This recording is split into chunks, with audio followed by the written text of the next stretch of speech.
Space x के संस्थापक और टेस्ला के सीईओ एलन मस्क दुनिया के सबसे अमीर व्यक्ति बन गए हैं।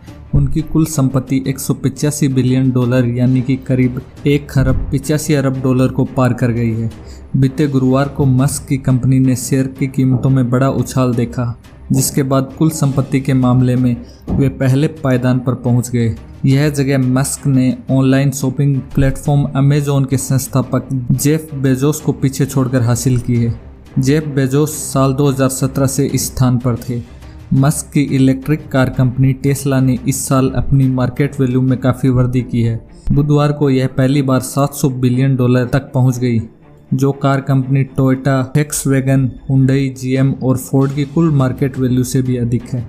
अमेरिका के कई आर्थिक विश्लेषकों ने लिखा है कि अमेरिका में सत्ता बदलने के बाद एलन मस्क की कंपनी का भविष्य और भी सुनहरा हो सकता है। उनका मानना है कि डेमोक्रेट्स के आने से इलेक्ट्रिक कार कंपनी टेस्ला का काम और भी बढ़ेगा, क्योंकि जो बाइडेन की पार्टी में चुनाव अभियान के दौरान ग्रीन एजेंडे को बढ़ावा देने के लिए लगातार वादे किए थे।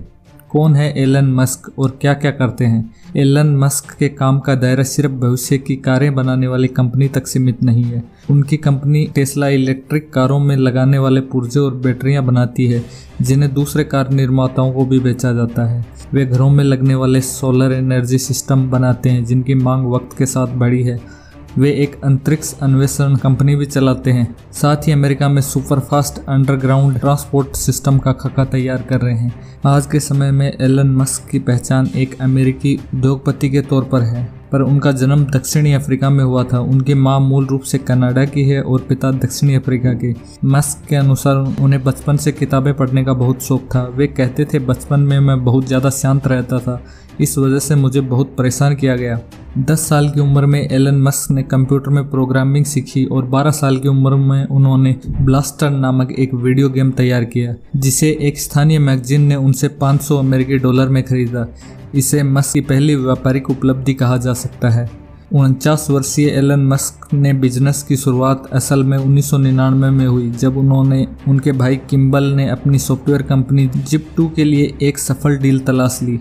इससे मिले पैसों को 27 वर्ष की उम्र में मस्क ने एक कंपनी में लगाया, जिसका नाम था X.com, और इस कंपनी का दावा था कि वो पैसा ट्रांसफर करने की व्यवस्था में क्रांति लाने वाले हैं।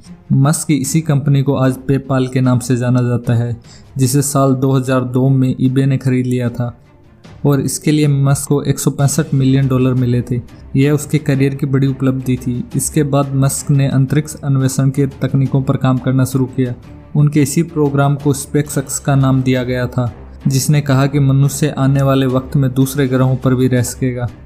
साल 2004 में एलन मस्क ने इलेक्ट्रिक कार कंपनी टेस्ला की बुनियाद रखी और उन्होंने कहा, भविष्य में सब कुछ इलेक्ट्रिक होगा, स्पेस में जाने वाले रॉकेट भी, और टेस्ला इस बदलाव को लाने में अहम भूमिका निभाएगी।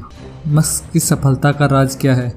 मस्क से एक बार जब इंटरव्यू में कुछ साल पहले सवाल पूछा गया तो उन्होंने कहा, मैं नहीं जानता कि मेरे पास कितनी संपत्ति है। ये इस तरह से नहीं कि कहीं नोट के बंडल पड़े हुए हैं। इसे ऐसे देखना चाहिए कि टेस्ला, स्पेसएक्स और सोलर सिटी में मेरी हिस्सेदारी है और बाजार में उस हिस्सेदारी की कुछ कीमत है, पर मुझे वाकई इससे फ़र्क नहीं पड़ता, क्योंकि मेरे काम करने का लक्ष्य ये नहीं है। मस्क का यह नज़रिया शायद काम कर रहा है। उसके पास आज कितनी संपत्ति है, उसमें वो चाहे तो दुनिया की कई बड़ी कार निर्माता कंपनियों को एक साथ खरीद सकते हैं। वे इस साल 50 वर्ष के हो जाएंगे, पर एक दौलतमंद शख्स के तौर पर दुनिया को अलविदा कहने का उनका सपना बिल्कुल नहीं है। मस्क कहते हैं कि वे मंगल ग्रह पर एक बेस बनाने में अपनी पूंजी का सबसे बड़ा हिस्सा लगाना चाहते हैं। उन्हें कोई आश्चर्य नहीं होगा अगर उन्होंने इस मिशन को सफल बनाने के लिए अपनी सारी पूंजी लगा दी। मंगल ग्रह पर मनुष्यों का एक बेस मस्क की नज़र में बहुत बड़ी सफलता होगी। वे मानते हैं इससे भविष्य बेहतर होगा। मस्क ने इंटरव्यू में बताया कि मैं हर सुबह किसी नई तकनीकी समस्या का हल ढूंढने के लिए उठना चाहता हूँ। बैंक में कितना पैसा है, इससे मैं सफलता का पैमाना नहीं मानता। मस्क कार उद्योग में क्रांतिकारी बदलाव लाना चाहते हैं। वे मंगल ग्रह पर कॉलोनी बनाना चाहते हैं, वैक्यूम टनल में चलने वाली सुपरफास्ट ट्रेनें चलाना चाहते हैं, मनुष्य के दिमाग से AI यानी आर्टिफिशियल इंटेलिजेंस को जोड़ना चाहते हैं और सौर ऊर्जा से दुनिया चलाना चाहते हैं। इन सभी चीज़ों में एक चीज़ समान है, वो ये कि ऐसी भविष्य की कल्पनाएं आपको 1980 के दशक की शुरुआत में मिलने वाले बच्चों की पत्रिकाओं में मिलती थी। एलन मस्क जोखिम उठाने वाले शख्स हैं और उन्होंने ये साबित भी किया है। 2008 में जब दुनिया ने आर्थिक मंदी का सामना किया तो मस्क की हालत भी काफ़ी ख़राब थी। इसके बाद उन्हें नई कंपनियों ने कई असफलताएं देखी। स्पेसएक्स में पहले तीनों लॉन्च फेल हुए, टेस्ला में भी उत्पादन में जुड़ी कई समस्याएं आती रही और मस्क तंगी में फंस गए। अपने साक्षात्कार में एलन मस्क ने बताया कि एक वक्त ऐसा भी आया जब उन्होंने अपने खर्चों के लिए दोस्तों से पैसे उधार लेने पड़े थे। पर क्या उन्हें कभी दिवालिया होने का डर नहीं हुआ? इस सवाल के जवाब में एलन मस्क ने कहा, ज़्यादा से ज़्यादा क्या होता, मेरे बच्चे सरकारी स्कूल में जाना पड़ता तो इसमें क्या बड़ी बात होती, मैं खुद सरकारी स्कूल में पढ़ा हूँ। कुछ लोग मानते हैं कि एलन मस्क के मन को पढ़ा नहीं जा सकता और उनके व्यवहार का पूर्वानुमान मुश्किल है, लेकिन इनका उनके काम पर जरा सा भी असर नहीं दिखता। बतौर उद्योगपति वे एक दूरदर्शी इंसान हैं। सितंबर 2020 में उन्होंने कहा था कि जल्द ही उनकी कंपनी के सभी कारें सेल्फ ड्राइविंग वाली होंगी। वे अगले 3 वर्षों में सस्ती इलेक्ट्रिक कार लाने का भी इरादा रखते हैं।